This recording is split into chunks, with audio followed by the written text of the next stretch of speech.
I mean, I just listened to the Prime Minister speech in Sussex this morning.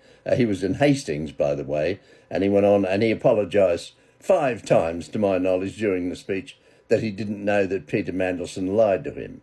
I mean, Peter Mandelson couldn't get out of bed without lying. That was his. It's just the way he is. He's a very clever, very manipulative, very charming man. I've never met the man, but I knew what he was like when he was announced as the ambassador to the United States last year. And I did a TikTok about it and said it was the most stupid and ridiculous decision I've ever heard of, and that it would end in tears. I think those are the exact words I used. And sure enough, I was fucking right on the money.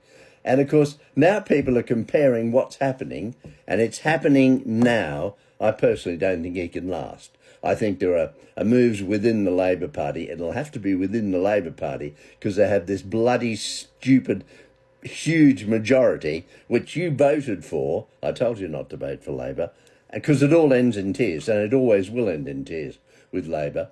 And they're comparing it to the Profumo affair.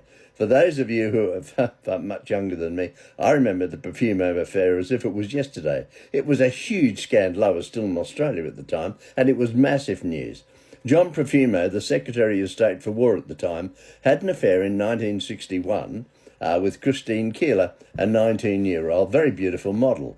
Keeler was also associated at the time with Yevgeny Ivanov, a Soviet naval attaché. They always have that naval attachés because they despise, raising concerns about national security risks.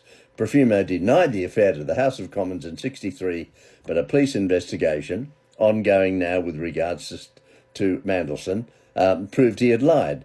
The scandal severely damaged the credibility of Prime Minister Harold Macmillan, Conservative government, and Macmillan resigned later in 1963, officially citing ill health. The fallout contributed to the Conservative defeat in the '64 election. It became emblematic of a government seen as out of touch during the rapidly changing social era.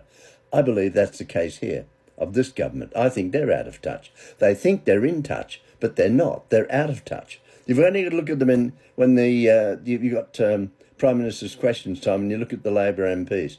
They're so full of themselves. Because they have that super majority, you see, they've kind of got this wall of invincibility around them, even though they're the most useless and hopeless government out there. Not a mention about the out-of-control illegal immigrants coming across to this country and costing you and I, the British taxpayer. Yes, I is one. I'm still paying my bloody taxes. Nobody gives me a break. Nobody... Oh, you remember the promise about freezing rates for local councils? Another broken promise, and they certainly haven't. And I expect any moment now to get a shitty note from my local council because I haven't made my payment on time. I'm going to make it today, later on. £200 a month I pay in bloody rates for this pissy little house we have. And what do we get for that? And the shitty letters you get from them. They don't care how old you are, how infirm you are, how sick you are, or who you are. Unless you're an illegal, then you get everything for free. And I read a report this morning of some bloody migrant had done a 600-mile journey in a fucking taxi or something. It was £600, I think, the cost to the local council so he could visit a doctor for private medical care. And illegal. And it made me so angry, and I think of all those poor people out there, including me, who'd love to have private medical cover. Or I have to say my treatment under the NHS has been amazing with regards to my ongoing treatment with the cancers, etc. They've been quite incredible. However, it would be nice to have private medical cover, but I can't afford it. And at my age, I simply don't have the wherewithal to do so. I got off the subject a bit there. Anyway, comparing the Profumo affair of 1961 and the early 60s with what's going on now is fairly accurate, actually. I personally think that this could be the end of Starmer. I think his speech this morning, he was his usual self. There's no gravitas in the thing. There's no je ne sais quoi when he speaks. I don't go, oh, fuck me, sounds like Churchill, and, we'll fight them on the beaches and all that. It just doesn't have it, does he? How many prime ministers do you know that when you listened to them, you went, oh, wow, that's impressive. I actually feel better about that. The only one that I can think of in recent times, I did fall a little bit for Tony Blair, I have to admit it. And he fucking conned me, another Labor politician lying to us and getting us involved in wars that were unnecessary.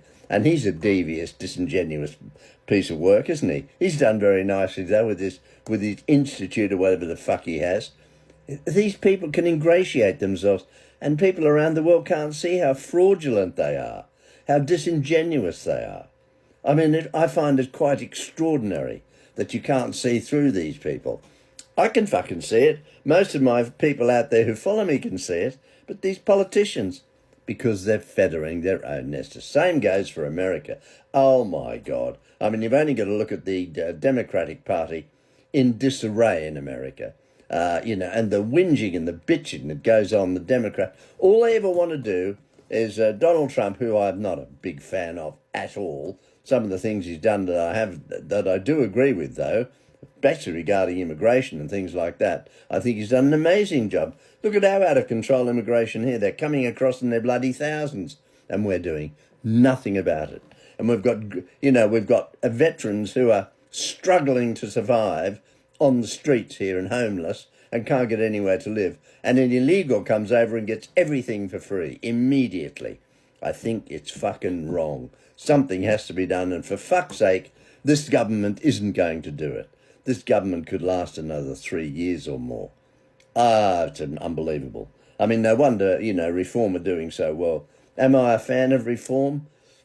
I'm not sure. You see, some of those people who defected from the Conservative Party, and they're the ones who put us in this shit under those various bloody prime ministers. Actually, the only prime minister over the last Conservative lot that I had any time for was Rishi Sunak. I actually quite liked Rishi in a funny sort of way. But anyway, he's gone now and he's okay. His wife's got 750 million in the bank, so he'll be okay. Probably a billion now. Oh, what's a billion? Jesus. It used to be a million, and people thought millionaires were rich. Now you're nothing if you haven't got a billion, 10 billion, or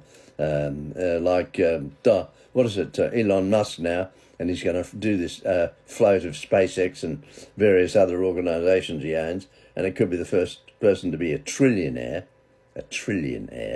not a billionaire, beyond my comprehension. How much have I got in the bank this morning? 13p. Okay. Anyway, it's quite an extraordinary situation here in the UK. How do you feel about it? I mean, I feel angry about it, to be honest. It was so fucking dumb, and the due diligence done on Mandelson was pathetic. And the authorities who were supposed to have done the due diligence, Jesus, everybody knew what he was like. I told you about it. They knew what he was like. He knew of his association with Epstein, and that's ongoing in America too. Millions of files, photographs of various people, disgusting individuals out there who have got away with it. My heart goes out to those young girls, particularly, who have suffered under what happened to them. Nobody seems to talk about them. That's where my feeling and that's where my anger comes out, and I want these bastards punished. I know what I'd do if I was the leader of the world, but of course I can't do that, because if I said that, I'd be misogynistic or fucking right-wing or whatever, and I'm not. I'm the exact bloody opposite. I'm a conservative, and I am leaning more right of the centre line now than ever before because of what's happening here in the UK. And to some extent in America, I worry that the midterms in America, to my American colleagues, it doesn't look good for Donald Trump, does it? And I am worried about his health. I think he does have some issues that are being covered up by everybody. And my heart goes out to the people of Iran. Do something about those poor people in Iran. They need help. They need to be free of this terrible regime that's ruled them with a rod of iron for over 4 decades now. Do something for Iran. And the ongoing peace talks with Ukraine, I have no idea what's going on there, and I don't get involved. I just want the people of Ukraine to be free of that terrible, terrible war that's been ongoing for almost 4 years, ladies and gentlemen. 4 years. I love you all. By the way, it's I think it's Thursday afternoon now. It's coming up to 1 o'clock. I love you all. Thank you all. Take care. Bye.